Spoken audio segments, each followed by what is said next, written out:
In 1987, a 6-year-old boy vanished during a game of hide-and-seek.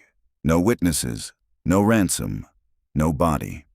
For over 3 decades, the house stood untouched, until a young couple knocked down a wall in their basement.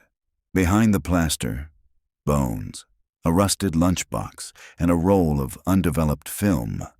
What that film revealed would reopen a case and expose the horrifying truth buried in the walls of suburbia. This is The Boy Behind the Wall.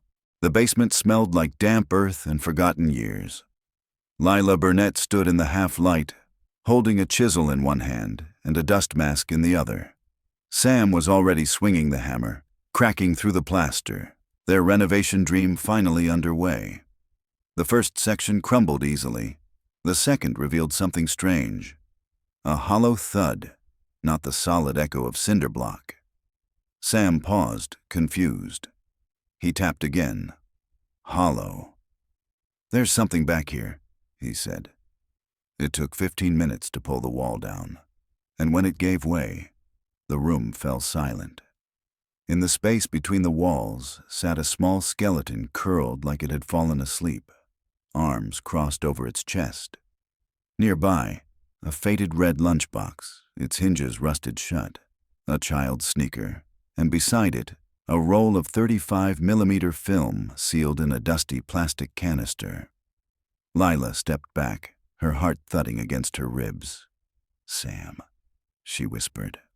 The silence inside that basement suddenly felt heavy, like the house had been holding its breath for 36 years. Present day. Autumn 2023. Cherry Hill, New Jersey. The hammer struck harder than Sam meant it to. The echo bounced off the empty basement walls like a warning. Dust mushroomed out from the crack in the plaster, and something behind it gave a dull, hollow thud. Lila paused on the steps, her coffee cooling in her hand. "You hear that?" Sam said, stepping back. His shirt clung to his back, soaked from 2 hours of demo work in the humid basement air. "Yeah." Lila moved closer, setting her mug down on the utility shelf. "That wasn't brick." He tapped the spot again. This time it gave like drywall over empty space. That wasn't supposed to be there, not according to the 1962 floor plan they'd pulled from the county records. "There's a cavity," he said, running his glove along the cracked plaster. "Might be old plumbing access." "Plumbing access doesn't hide behind sealed walls." She squinted at the uneven seams. "This was patched up later. Look at the difference in the paint line." They exchanged a glance. That house had stood untouched for decades, and the seller disclosure had mentioned only light cosmetic work in the early 90s. But here it was. This crude, uneven section of wall no more than 4 feet wide and 7 tall, just enough to conceal something. Sam raised the hammer again. 2 more hits and the wall began to splinter. Lila turned her head and coughed as a cloud of white dust exploded from the crack. Something tumbled out with it, clattering across the concrete floor, a strip of yellowed wood. Then, another sound, softer, sicker, a dry, papery snap. Sam bent down, brushing aside plaster chunks, and then he froze. "Lila," he said quietly, "don't come any closer." "What is it?" she asked, already stepping forward. "I mean it." But it was too late. She saw it. Inside the cavity, between studs and crumbling insulation, was a skeleton, child-sized, curled into itself. The bones were collapsed inward, ribs like dry leaves, skull tilted to the side as if resting. Beside it was a lunchbox, red metal. Cartoon characters barely visible through the grime. The handle was twisted, rusted at the ends. A faded sneaker sat nearby, tiny, frayed at the laces. Lila couldn't move. Sam stood there, his hammer limp in one hand, his breath caught in his throat. Neither spoke for a long time. Then Lila reached out and pointed with trembling fingers to a small, clear canister lodged behind the bones. A roll of undeveloped film. "Oh my God," she whispered. They called the police. And when the sirens came, loud and sudden, wailing down their quiet street. Lila stood on the curb, her arms folded against the October wind, watching their house disappear behind yellow tape. Neighbors peeked from porches. Children were called indoors. The Burnetts answered questions, gave statements, handed over the film and the remains and the shoe.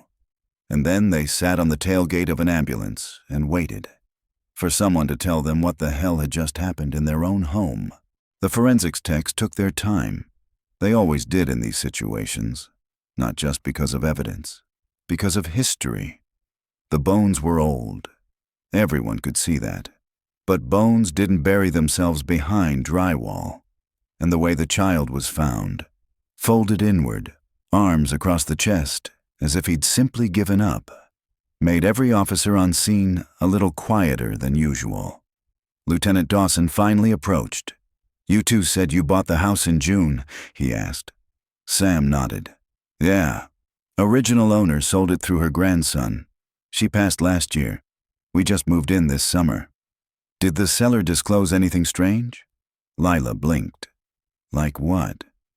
"Like past incidents, previous repairs, water damage, Moldavian rodent infestations, anything that might have involved opening the walls." "No," she said. "We got the original permits. There was nothing about this. Nothing about any sealed structure. That was just wall. Until today." Dawson jotted a note on his pad, then paused. "Do you have any children?" Lila shook her head. "Number just us." The lieutenant exhaled. He glanced back at the open basement window, where the cold air carried up the faint smell of dust and something older. The remains were being carefully lifted now, wrapped in plastic and placed inside a soft evidence bag. "Any idea who used to live here?" he asked. Sam answered. "Just what the real estate file said. Last owner was Evelyn Holt, lived here since the 80s. No one between her and us." Dawson's head lifted. "Did you say Holt?"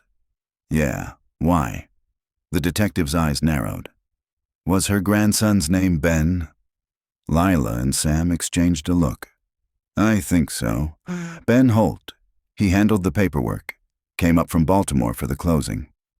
Dawson stared at the house, then slowly closed his notebook. "In 1987, he said, almost to himself, a boy named Jeremy Holt went missing on this street. 6 years old. Last seen playing hide-and-seek with other kids in this neighborhood. He lived in that house." He looked back at the couple, and his voice dropped. "They never found him." Summer 1987. Cherry Hill, New Jersey. The cicadas screamed in the trees. Jeremy Holt crouched low behind the neighbor's trash cans, trying not to giggle. His small hands gripped the warm concrete, knees tucked under him, the smell of grass clippings and motor oil sharp in his nose. Sweat ran down his neck, tickling the space between his shoulder blades. It was almost 5 p.m. The sun was still high, casting long shadows across the street. A sprinkler hissed somewhere nearby. Someone grilled hot dogs. The air shimmered with heat, static, and innocence. He could hear the other kids counting from the front yard. 17, 18, 19, 20. "Ready or not, here I come." That was Trevor's voice. Older, loud. Jeremy didn't like him much. He always cheated, always peeked. The game was supposed to be simple. Hide and seek. One hider, one seeker. But by then it had become a group thing, neighborhood kids filtering in as the long summer day wore on. Jeremy's brother Ben had said it was okay as long as they stayed on their side of the street. Jeremy pressed tighter against the garbage bin, hoping the stink would keep Trevor away. He didn't care if it was gross. He wanted to win. He wanted to make Ben proud. Ben was 13, old enough to watch him while Mom worked the afternoon shift at the diner, old enough to boss him around. But Jeremy didn't mind. Ben let him tag along more than the other older kids. Their dad had been gone nearly a year by then. Jeremy didn't miss him much. He remembered the shouting, the way things always smelled like whiskey and ash when Dad was home. But since he'd left, things were quieter. Just him, Ben, and Mom. And the house on Colonial Court. Jeremy liked their house. The basement had a rec room with old board games. His room had blue wallpaper with stars. And in the corner of the yard was a crooked tree with a birdhouse shaped like a lighthouse. He'd built it with Ben last spring, hammering nails with both hands while their mom watched from the porch. The front yard was mostly dirt now, thanks to Trevor and his stupid bike. But Jeremy had his own little world behind the hedges. That's where he'd hidden his treasures: a toy sheriff badge, a shark tooth from Wildwood, a marble with a swirl of blue that looked like the ocean. He thought about the marble now, trying to distract himself from the heat. He shifted positions slightly, and that's when he heard footsteps. Close. Jeremy held his breath. But the footsteps didn't sound like Trevor's. Too slow. Heavy. "Jeremy," a voice whispered. He blinked. "Jeremy, come on," the voice coaxed. "New game. Better one." It wasn't Trevor. It wasn't any of the kids. Jeremy peeked around the trash can. A teenager stood on the edge of the yard. Not someone from the neighborhood. He wore a gray t-shirt and old sneakers, one lace untied. His hair was dark, slicked down like he'd just gotten out of the shower. Jeremy tilted his head. "Do I know you?" The teen smiled. "Ben said I could show you something in the basement, a secret." Jeremy hesitated. Ben never let people into the basement, not without Mom home. Still, he stood up slowly. The game was over.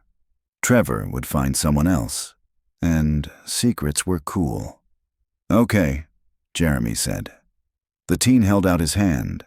Jeremy didn't take it, but he followed, crossing back into his own yard, past the broken hose reel and the flower pot with dead marigolds.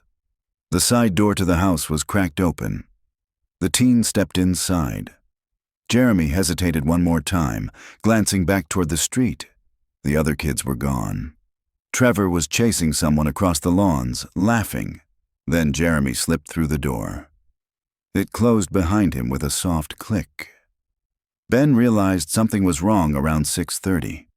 He'd gotten distracted, playing Nintendo with Trevor in his room, trying to finally beat Metroid. It wasn't until the sky started turning orange outside the window that he realized Jeremy hadn't come back. He asked the other kids. No one had seen him since the game. They searched for 20 minutes before Ben ran inside, heart racing, calling Jeremy's name. He checked the basement. Empty. He checked the backyard. Empty. He even checked behind the trash cans. Still nothing. When their mom pulled into the driveway at 7:15, tired, apron still on, Ben was already crying. "Jeremy's gone," he said. "I don't know where he went." October 2023. Camden County, New Jersey. The TV was muted, but the image lingered. An aerial shot from a news helicopter hovered over a small brick house on Colonial Court. Yellow tape crisscrossed the front yard. Police vehicles flanked the curb. The chyron at the bottom read, "Human remains found in basement wall. Possible link to 1987 cold case." Harold Wexler sat in his recliner, a mug of lukewarm tea on the table beside him, his reading glasses still in his lap. The volume wasn't necessary. He didn't need to hear the anchor stumble through the details. He already knew the name they hadn't mentioned yet. Jeremy Holt. Wexler hadn't heard that name aloud in years. Not since he retired in 2008. But the memory surfaced now, vivid and sharp. The blistering July heat. The flyers posted on every telephone pole. The desperate mother clutching a school photo of her son. The scent of damp carpet in the basement when they searched it. Twice. He leaned forward, staring at the screen. That was the house.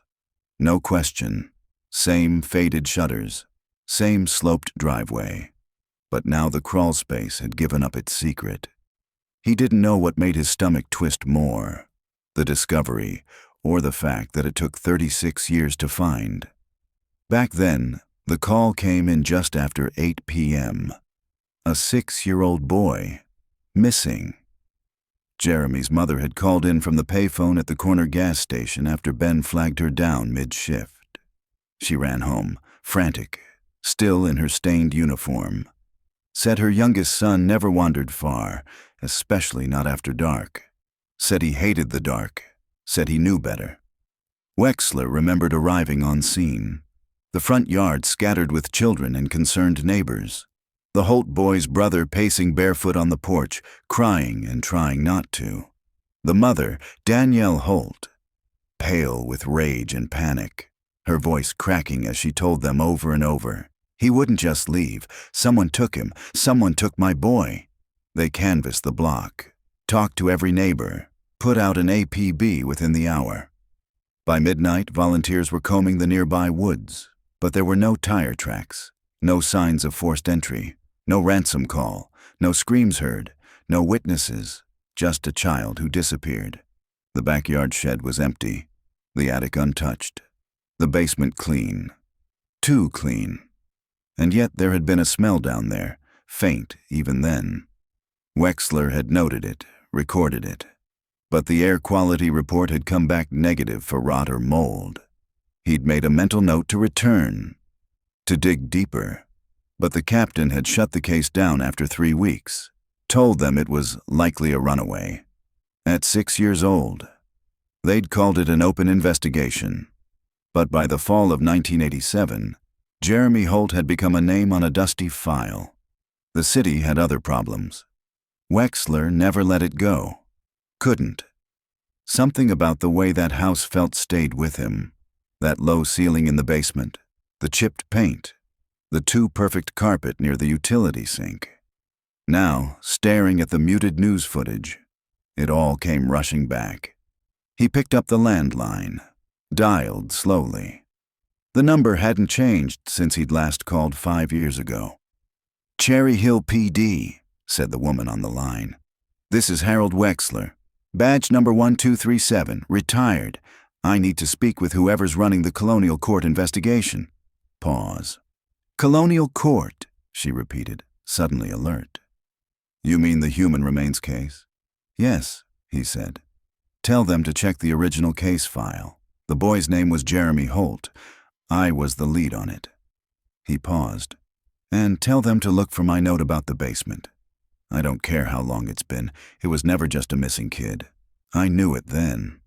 By the time he hung up, the news had moved on. Another story, another headline. But Wexler didn't move. He sat in silence as the tea went cold. The house creaked around him. His knee throbbed where it always did when the weather changed. He stared at the blank screen, whispered, almost to himself, "I told them to open that wall." Cherry Hill Police Department, 10:14 a.m., October 16th, 2023. Detective Riley Mercer leaned over the open case file, eyes scanning decades-old notes with disbelief and frustration. The manila folder had yellowed along the edges. The typewritten reports faded and brittle. Paperclips rusted. Half the photos had curled from moisture. And in the middle of it all, penned in neat cursive with black ink, was a name that stopped her cold. Jeremy Holt, age 6, missing. July 18, 1987. A tabbed sticky note stuck to one of the pages, read in faded red ink. "No signs of forced entry. Baseline search completed. Case remains open." No signs of forced entry. But the kid's bones were inside the house, behind a goddamn wall. She looked up, heart drumming in her chest. "Get me anything we have on the original detective," she called out to the intern outside her office. "Wexler, Harold, retired. Badge 1237. He just called this morning, said we'd find a note about the basement." 10 minutes later, she was holding it. A single line in a supplemental report dated August 5th, 1987, 3 weeks after the disappearance. "Unusual odor near southeast basement wall. Recommend further structural inspection. No follow-up authorized at this time.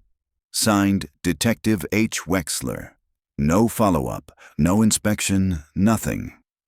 Riley swore under her breath and snapped the folder shut. Across town, a forensic pathologist lifted the cracked femur of a child no older than 7 from a sterile metal tray. The remains had been carefully cleaned, catalogued, and placed in the autopsy suite. The bones were brittle from time, but not destroyed. Not buried in soil. Just sealed inside that cavity, airless and silent for 36 years.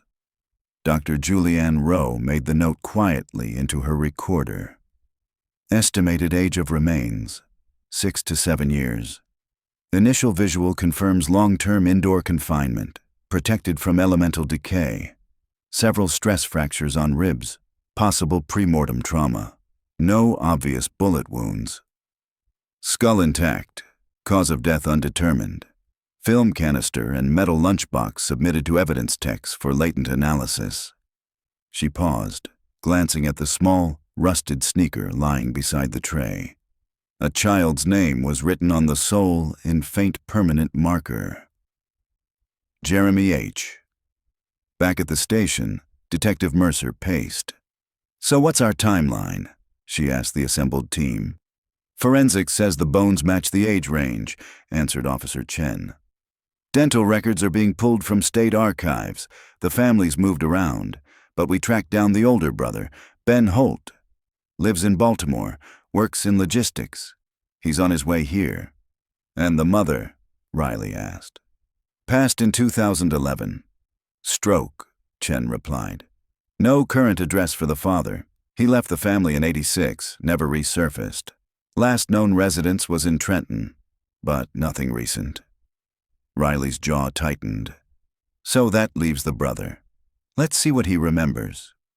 The interview room was quiet, except for the hum of fluorescent lights. Ben Holt sat at the small table, fingers laced tightly.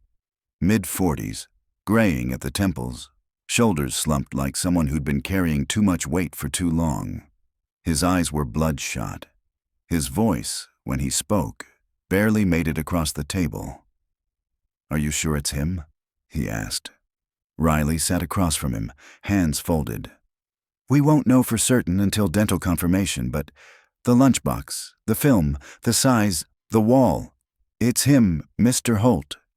Ben exhaled slowly. His hands trembled. "I was 13.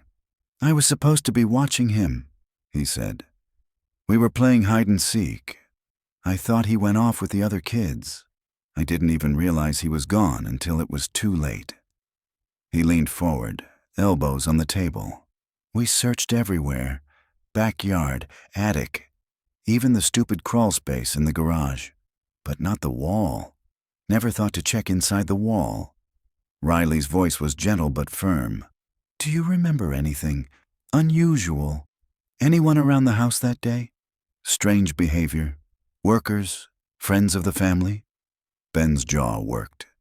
He shook his head. "I've gone over it in my mind for years. 1,000 times. There was no one. Just me, Jeremy, the neighbor's kids." He hesitated, although there was this one guy, he added, eyes narrowing. Riley perked up. "Go on." "He was older. Not one of our friends. Maybe 17, 18. Showed up for a few weeks that summer. Said he was related to someone down the block. I think he was staying with the Donnellys. Or maybe the Sullivans. I don't know." "Do you remember his name?" Ben closed his eyes. "Number. But he gave me a weird feeling. I remember that." Later that night, Riley sat alone in the evidence lab with the film canister. They hadn't developed it yet. Too fragile. But she'd requested digital imaging. When the lab techs uploaded the scan negatives onto the department server, she pulled them up on her screen. There were only 4 images. Grainy, blurred by time and dust. The first, a child in a blue t-shirt sitting cross-legged in what appeared to be a basement corner, smiling. The second, the same boy, same spot. But this time, someone else was in frame, a shadow, a partial face, out of focus. The third, just the child. No smile, looking off to the side. And the fourth, Riley's stomach flipped. The fourth image was a wall, half-sealed, plaster bucket in the foreground, a hand holding a trowel, sealing it shut. October 18th, 2023. Cherry Hill Police Department, Evidence Imaging Division. Lila Burnett sat alone in the sterile viewing room, her hands curled tightly around a styrofoam cup of coffee that had gone cold hours ago. She hadn't touched it.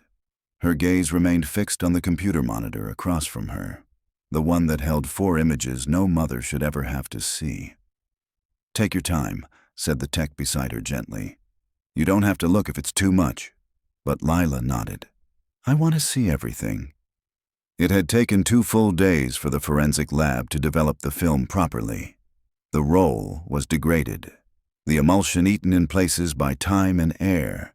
But the university film archivist they'd brought in from Rutgers had worked with images like these before. The film had been Jeremy's. That much was clear.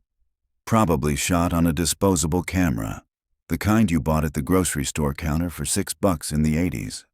Maybe his parents had given it to him as a summer treat. Maybe it was already loaded in the camera when he found it. Whatever the case, those 4 photos were the last known pieces of his story, captured from behind that wall, sealed away in darkness. Lila stared now as they flicked across the screen, one by one. The first, Jeremy smiling, legs crossed, holding a juice box in one hand, a crayon in the other. Behind him, unfinished drywall and pink insulation. The look on his face was innocent, trusting. She covered her mouth with one hand. "He didn't know," she whispered. "He didn't know he wasn't going to come out." The second photo appeared. Jeremy again. This time, another person stood nearby, barely in frame. A blurry male figure, adolescent in a gray t-shirt.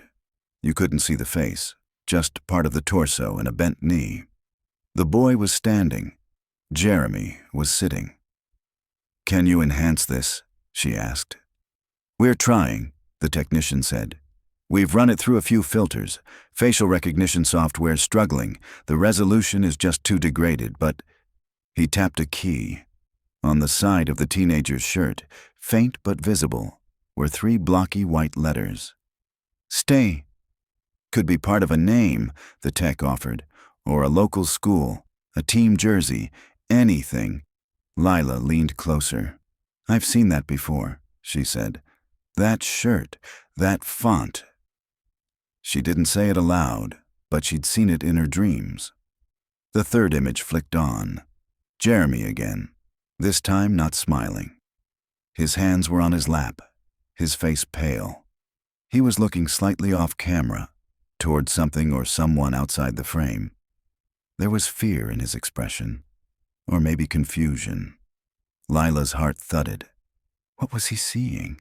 She whispered. The fourth and final image loaded. Not Jeremy, not even a person at first glance, just a wall, partially sealed, a bucket of plaster in the foreground, a trowel, a hand, an older hand, not a child's, spreading the material in a slow, deliberate arc. "They covered him up," she said hollowly. "They made him sit there while they sealed it." "Looks like someone else took that photo," the tech said. "He couldn't have taken it himself. The angle's wrong. It was someone else documenting it. Maybe as a sick joke. Maybe for proof." Lila stood abruptly. "I want to speak to the detective," she said. "Now." Detective Mercer arrived within 5 minutes, her coat still damp from the drizzle outside. "They showed you the photos?" she asked gently. "Yes," Lila replied. "And I remember that shirt." "From where?" Lila sat again. She looked tired, drawn, but focused. "My cousin used to live 3 blocks from here, on Ellington Avenue. In 1987, her son had a friend. Always wore a gray team shirt. I think it said Stafford Tigers or something like that. A summer sports league out of Camden. The kid was older, weird, kind of quiet, always watching. Do you remember a name?" Lila nodded slowly. "Corey. Corey Treadwell. He was 17 or 18. He used to hang around when we were babysitting at my cousin's place. And he was at that house, this house, one summer when my husband and I came by to help move furniture. I didn't think anything of it then, just a neighborhood kid. But now," she swallowed hard, I think that was him in the picture. I think he was the one in the basement with Jeremy. Detective Mercer excused herself and returned to her office, the name already ringing in her head. She pulled up the old neighborhood roster. There it was. Corey Allen Treadwell, age 17 in 1987. Lived with his uncle 2 streets down. No arrest record. Moved to Pennsylvania in 1989. No forwarding address. Riley picked up the phone and dialed missing persons at state records. I need everything you've got on a Corey Treadwell. Cross-reference Cherry Hill, 1987, and any registered addresses in the Camden County area. Then check for employment records, recent DMV hits, property leases, anything. She leaned back in her chair, adrenaline thrumming through her fingertips. We just found our person of interest, she said aloud. And she was right. Because 1 hour later, the database returned a hit. Corey Treadwell, age 53, lives alone, owns a property in rural Bucks County, Pennsylvania, less than 90 miles from where Jeremy Holt had died. October 19th, 2023. Cherry Hill, New Jersey. Ben Holt stood on the curb outside the police station, his hands shoved deep into his jacket pockets, the wind pushing hard through the rust-colored leaves. Across the street, the same elementary school he and Jeremy had once attended loomed quiet, its windows reflecting the overcast sky. He hadn't been back to Cherry Hill in almost 20 years. The town looked smaller now. Or maybe it was just that he had gotten older, worn down. His memories of that summer had been boxed up long ago, pushed to the back of his mind like dusty VHS tapes no one dared rewind. But after yesterday's interview, those memories were crawling back, sharp, disjointed, and loud. Especially the voice. Ben, I'll show him something cool. Just 5 minutes. That was Corey Treadwell. He remembered it now. The way he loitered around the block that summer, too old to be hanging out with kids, always pretending to be helpful, always watching. And he remembered that specific day, too. July 18th, 1987. Corey had shown up at the house early, said he was helping the Donnellys move an old TV and needed a hand. Ben said no. He was watching Jeremy. His mom had made it clear. No visitors, no going anywhere, no exceptions. Corey had smiled. Friendly, calm. 5 minutes, he'd said. I'll even bring him right back. Ben had hesitated. Just for a moment. That hesitation cost everything. Back inside, Detective Mercer reviewed the latest reports with him in her office.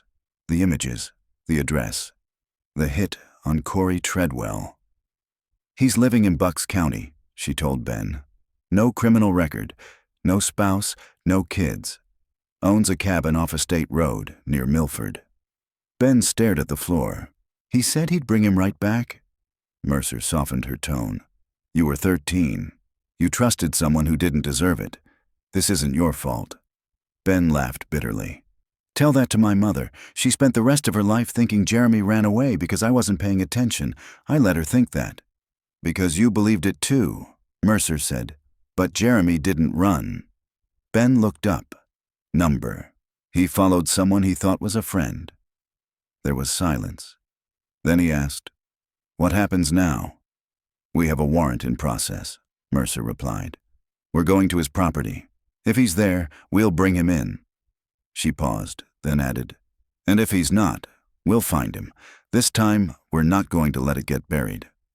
That afternoon, Ben drove past his childhood home. The yellow tape was still strung across the porch rail. 2 cruisers parked outside, a forensics van idled by the curb. Sam and Lila Burnett weren't home, at least not visibly. But the house looked different now. Not just because of the investigation. It looked smaller, tighter, like a body curled in on itself. He didn't stop. Instead, he turned the corner and parked across from the old park, the one where he and Jeremy used to race bikes and throw baseballs in the gravel field. The swings were gone now, replaced by bright new plastic structures and padded flooring.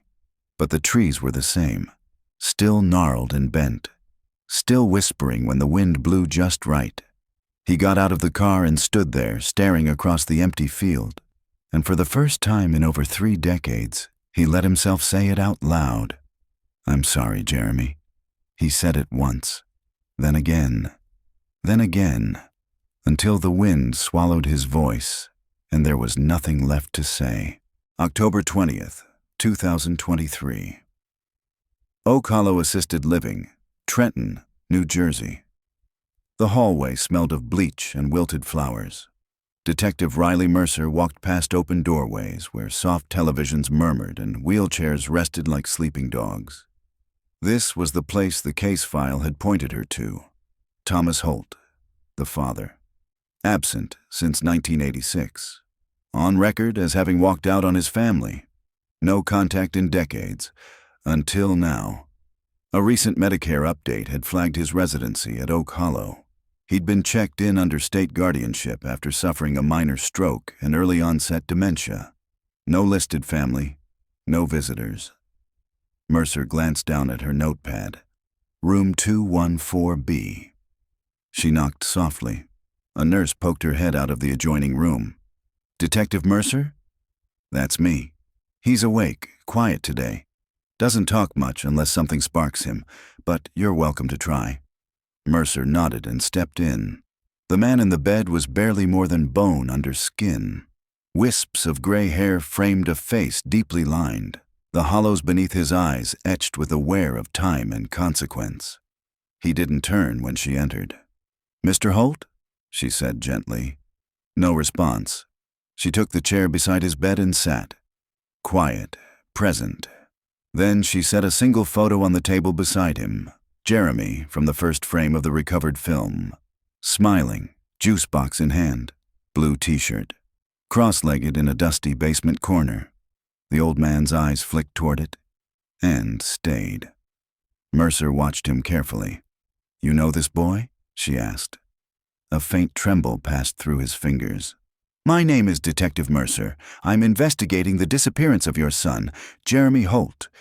You were listed as his father." He blinked slowly. His lips moved, but no sound came. Mercer leaned closer. "Do you remember anything from that summer? From July 1987? The old man whispered something, barely audible. She leaned closer still. He said it again. He said he'd be quiet forever. Mercer's spine stiffened. "Who said that?" Thomas Holt closed his eyes. His breathing grew uneven. Mercer placed her hand gently on the edge of the bed. "Mr. Holt, please. You may be the only one who can tell us what really happened." His voice was hoarse, tattered. "He said, 'Just a game,'" he murmured. "Told me he'd make it look like the boy ran off. Said he'd teach him a lesson for being a little brat." Mercer's pulse quickened. Who told you that?" The old man's eyes opened. For a moment, clarity burned through the fog of dementia. "The neighbor boy, the one who always watched. The one with the dead eyes." Mercer swallowed. "Corey Treadwell." Thomas Holt nodded. And then, with a final wheeze of breath, he said the words Mercer would never forget. He asked for the keys to the basement, said he needed the quiet for his plan. Outside, the nurse waited with a clipboard. "How'd he do?" she asked as Mercer emerged. "Enough," Mercer said. "He gave us enough." She walked down the hallway, heart thudding harder with each step. Because if Treadwell had access to the house before Jeremy vanished, if he had keys, trust, time, then this wasn't just opportunistic. It was planned, and Jeremy hadn't been his first visit. Or, Mercer feared, his last. October 21st, 2023. Colonial Court Residence, Cherry Hill, New Jersey. The crawl space had been sealed with 2 layers of plywood, a rusted lock, and what looked like 30 years of forgotten air. The house was quiet now. Sam and Lila Burnett were staying at a hotel. Forensics had full access. Detective Mercer knelt just inside the threshold, her flashlight slicing through cobwebs and decades of dust. Officer Chen stood beside her, flipping through old house schematics. "No record of this room," he muttered. According to permits, this crawl space shouldn't even exist. Yet here it is, Mercer said. It was a tight space, maybe 4 feet high. The insulation had degraded to paper. Rodent droppings dusted the far corners. And in the center of it all, laid out like an altar, was a child's blanket, faded yellow, patterned with dinosaurs. She recognized it immediately. It had been in one of the photos. Mercer crawled forward, ignoring the sting of insulation fibers against her skin. There were more objects now. A toy sheriff badge, dulled by age. A cracked marble. A cheap plastic harmonica. One by one, she examined them. These weren't just keepsakes. They were offerings. Jeremy's things. Each piece placed with strange care, as if someone had laid them down in ritual. As if someone had been coming back. A faint shimmer caught her eye, scratches along the plywood near the far wall. She crawled toward it, heart thudding in her chest. The scratches weren't random. They were deliberate, etched deep. She raised her flashlight and read the words aloud. "Let me out." Below it, carved with something jagged. "He said he'd come back." I was good. I stayed quiet. Mercer exhaled slowly. Chen crouched beside her. "My God. I think he was alive when they sealed it," she whispered. "At least for a while." A pause. Then Chen said, "You need to see this." He handed her a small object. A tiny cassette recorder, the kind popular in the 80s for dictation. It was caked in grime, but still intact. A cassette inside was labeled in smudged handwriting. J.H. Promise. They would have to send it to audio forensics. But Mercer already felt it deep in her gut. This wasn't just a murder. It was confinement. Manipulation, possibly torture. And that word, promise. It meant something. 2 hours later, a forensics team located a second crawlspace panel behind the HVAC duct. Inside it, they found 2 more cassette tapes. A series of crude sketches. One drawing showed a tall figure with no face holding something that looked like a leash. Another showed the basement wall from the inside, the child's eye view. Below the drawings, a final note was scrawled in pencil. "He said I was the project." That night, Mercer sat in her car outside the Cherry Hill station, playing the digital copy of the first cassette over the department laptop. The sound was warped, distorted by age. But one thing was clear. A child's voice. Jeremy's, quiet, composed. "My name is Jeremy Holt. I'm 6. If you find this, I was here. I waited. I didn't scream like he said. I stayed still. I stayed good." Silence. Then, he said if I did everything right, I'd get to leave. He called it the promise. Said I'd graduate, be part of his collection. The last word made Mercer flinch. Collection. She stared at the screen, sick dread creeping up her spine. What if Jeremy wasn't the first? What if he wasn't the only one? October 22nd, 2023. Wexler's home, Edgewater, New Jersey. The old detective sat hunched at his kitchen table, surrounded by a sea of paper. Case files, Xeroxes, newspaper clippings, all yellowed with age and marked by the steady hand of a man who refused to forget. A cup of untouched coffee steamed beside him. On the center of the table sat a photo of Jeremy Holt, and beside it, a single black and white print from 1985. Another missing child. This one barely remembered. A girl from Asbury Park. Age 7, disappeared during a garage sale. Never found. Harold Wexler had been a younger man then. Lean, fierce. He'd still believed in justice, in the system, in things making sense. Now he believed in rot, in what festers when people look away too long. The file in front of him wasn't Jeremy's. It was one the department had buried in a separate drawer, one that had no reason to be connected, until now. The girl's name was Samantha Leary. Disappeared summer of '85, no forced entry. No witnesses. A neighbor claimed she'd last seen the girl playing outside with an older teenage boy with dark hair. The same vague description. Different town. No charges were filed. Wexler had written a summary back then. He'd noted something that haunted him now. Child may have been lured into an unfinished basement of neighboring property under false pretense. No signs of struggle. Scent dogs lost the trail inside a crawlspace behind wallboard. That house? Torn down in 1994. The boy? Never identified. Until now. Wexler picked up his phone and dialed Mercer's number directly. She answered after the second ring. "I've been expecting your call," she said. "You were right about Treadwell," Wexler rasped. "I think I was wrong about a lot of other things." "How many others?" He sighed. "That's what I'm trying to figure out." "I found something," Mercer said. Jeremy recorded a tape. He talked about being part of a collection, something called Project Promise. Wexler's breath caught.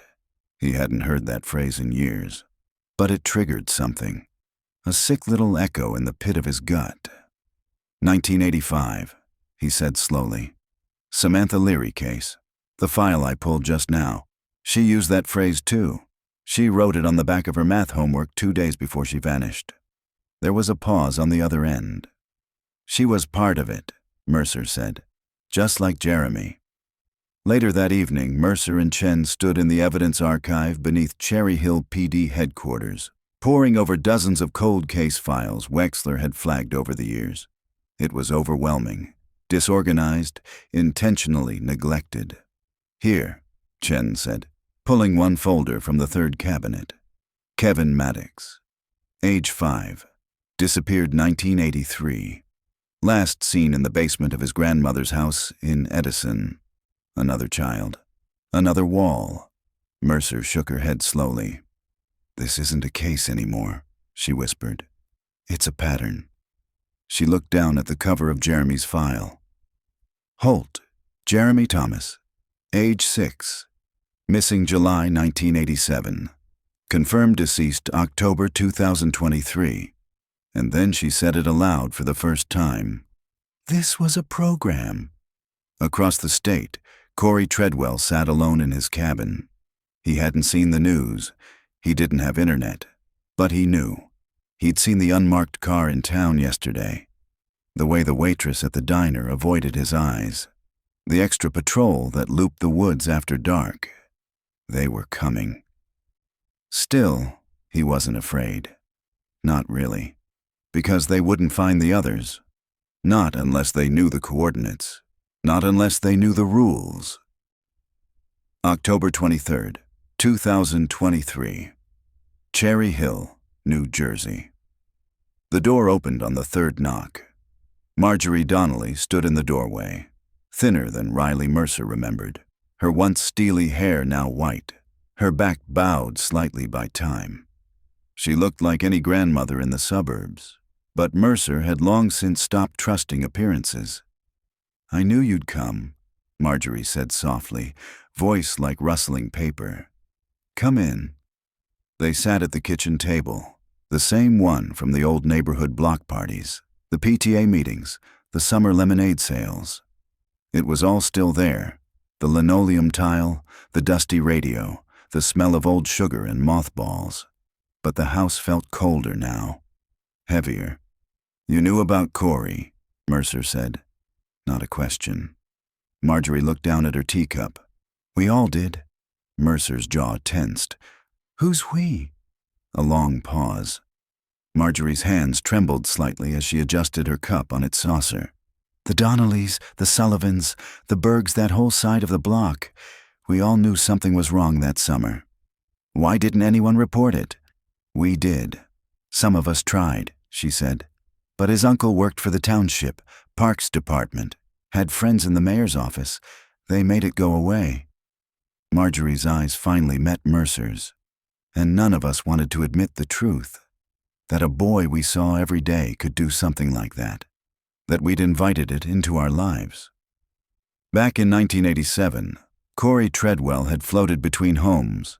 His mother was institutionalized, his father gone. His uncle took him in for the summer. No legal guardianship, no social oversight.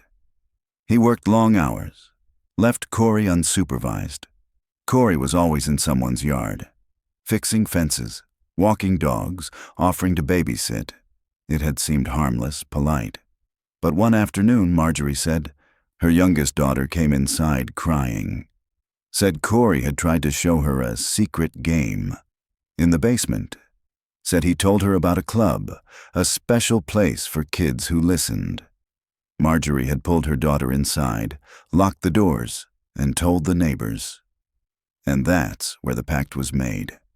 They agreed to keep their kids indoors, to never let them be alone with Corey again, to watch, to wait. But no one ever warned the Holts, not until Jeremy disappeared. I told Danielle the day after it happened, Marjorie whispered now. Told her we suspected something. Told her I was sorry. What did she say? She slapped me. Mercer looked away. I didn't blame her, Marjorie added. She buried her son, even if she didn't have a body. She buried herself too, moved away 3 years later, never spoke to any of us again. Mercer set a photo on the table. Jeremy. The crawl space. The cassette tapes. Did you ever hear him talk about this? She pointed to the words, Project, Promise. Marjorie paled. Yes, she whispered. That's what he called it. Did anyone ask what it meant? We thought it was something he made up, a name for his fantasy world. A game. Mercer shook her head. It wasn't a game. It was a pattern, a ritual, maybe even a belief system, and he's still using it. That night, Detective Mercer sat in her car and made a call to Wexler. He picked that phrase deliberately, she said. Project Promise. It wasn't just a name. It was a structure. A method. Wexler was quiet for a moment. Then he didn't act alone, he said. No, Mercer agreed. And if there's a structure, there's a system. She opened her laptop, pulled up the map. 6 missing children. Over 7 years, all within 80 miles. A straight line with Cherry Hill at its center. She traced it with her finger, heart pounding. What kind of system buries children behind walls? She asked aloud. And the screen, cold and bright, had no answer. October 24th, 2023. Evidence Lab, Cherry Hill Police Department. The first tape was distorted, static choked, warped by time, but the voice was unmistakable. Jeremy. Day 4, I think. He brought me soup today. It was cold, but I ate it. He said I'd done a good job not talking when the other people came by upstairs. Detective Riley Mercer sat rigid in the dim audio analysis room. Beside her, the technician adjusted dials, trying to clean the sound.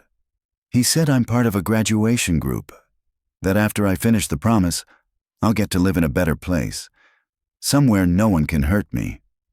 Riley's throat tightened. She motioned for the tech to pause. Is that the second tape or still the first? She asked.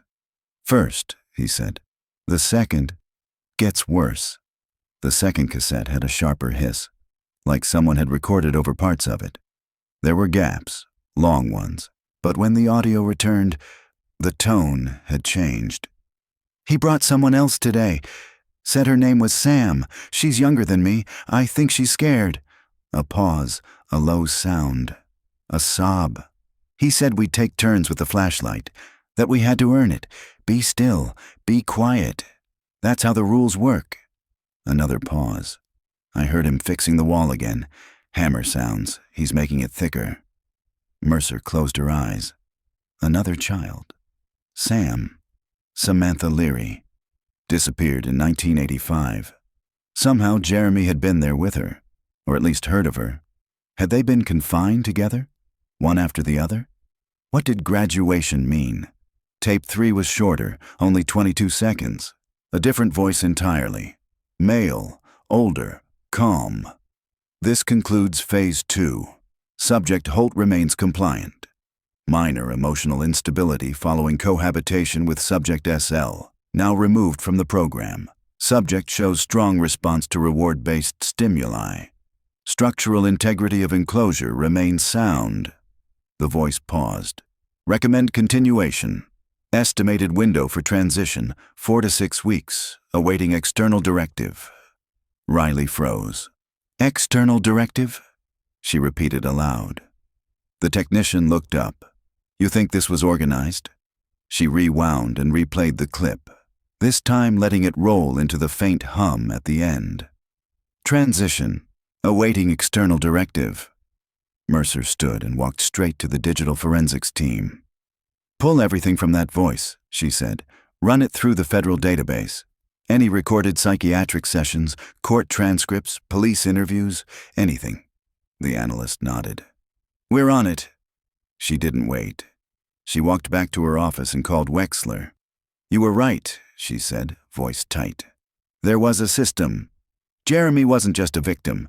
He was a subject, a test case, like they were running a bad experiment. Wexler was quiet on the other end. Then, how many tapes? 3 confirmed. 1 missing, tape 4. We found the case for it, but the cassette's gone. Wexler exhaled slowly. Someone took it, or never left it behind in the first place. Meanwhile, in a cabin 80 miles away, Corey Treadwell sat in the dark, the only light coming from an old slide projector. He clicked to the next frame.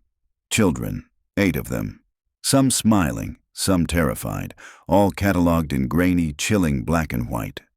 On the wall beside him, under dim lamplight, hung a hand-drawn grid. Project Promise. Graduation timeline.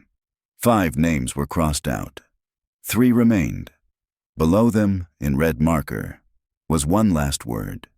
Retrieve. October 25th, 2023. Bucks County, Pennsylvania.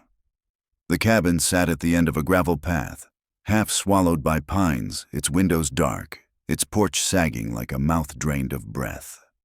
Detective Riley Mercer stood behind a parked cruiser, Kevlar vest tight against her chest, her breath visible in the morning chill. Behind her, a tactical unit moved in silence. They had the warrant. They had the voice match. The Department of Justice had confirmed that Corey Treadwell's voice from the tapes matched a psychiatric evaluation from 1992, long buried in state archives. He had once been flagged as intellectually disorganized but nonviolent during a brief stay in juvenile detention. No one followed up. Now they were here. The team moved fast. Front door breached, entry cleared, but the cabin was empty. No sign of Corey, no sign of anyone, until they reached the basement. It wasn't a basement so much as a pit, dug by hand, reinforced with bricks and plywood. A hatch beneath the rug, a chain latch inside. The air was thick with mildew and rust. Then came the silence, that sick, wrong kind of silence that makes your ears ring. Mercer stepped in, shined her flashlight. Photographs lined the wall, taped in neat rows, labeled in block handwriting. Samantha Leary, Subject A, Kevin Maddox, Subject B, Jeremy Holt, Subject C, Celia Huang, Subject D, missing 1989, never linked. Milo Davis, Subject E, presumed runaway 1990. Amara Collins, Subject F, reported drowned, unrecovered. 6 names, all real, all vanished within a 50-mile radius over a 10-year period. Beneath the photos, a locked cabinet. Inside, vials, torn bits of clothing, childlike drawings, dozens of cassette tapes, and a folder marked Transition Protocols. At the center of the room, on a crude desk, lay one more cassette. Tape 4. They played it back at the station. Jeremy's voice came through, quieter now, weaker. I think I made it to phase 3. He said if I finish this one, I get to see the sky again. A pause. Someone was here before me. She didn't finish. I think she got taken away. Another pause. Barely a whisper. If anyone finds this, don't believe him. Don't believe in the promise. Then, silence, followed by a click. A second voice entered the tape. Not Jeremy's. Subject did not progress. End of recording. 2 days later, Corey Treadwell was located at a shuttered roadside motel, 50 miles north. He was found alone. A note in his handwriting lay on the floor. "You found one wall, but I built more." Jeremy's funeral took place on October 31st, exactly 36 years to the day since his mother first posted flyers in Cherry Hill. His father, Ben Holt, stood quietly by the grave, holding a small box of keepsakes recovered from the cabin: a plastic sheriff's badge, a blue marble, a harmonica. He placed the marble on the headstone, tears wetting the leaves beneath his feet. "I found you," he whispered. "You're not behind the wall anymore." 3 weeks later, Mercer sat in a darkened room at the FBI Behavioral Analysis Unit, reviewing satellite images from the region surrounding the cabin. 3 new excavation sites had been flagged by ground-penetrating radar. They were too symmetrical to be natural, too deep to be recent, too precise to be anything but planned. They would dig them up. They would exhume every last truth this man, and whoever had helped him, buried. But she already knew. Jeremy Holt was not the only boy behind a wall, and Project Promise was far from over.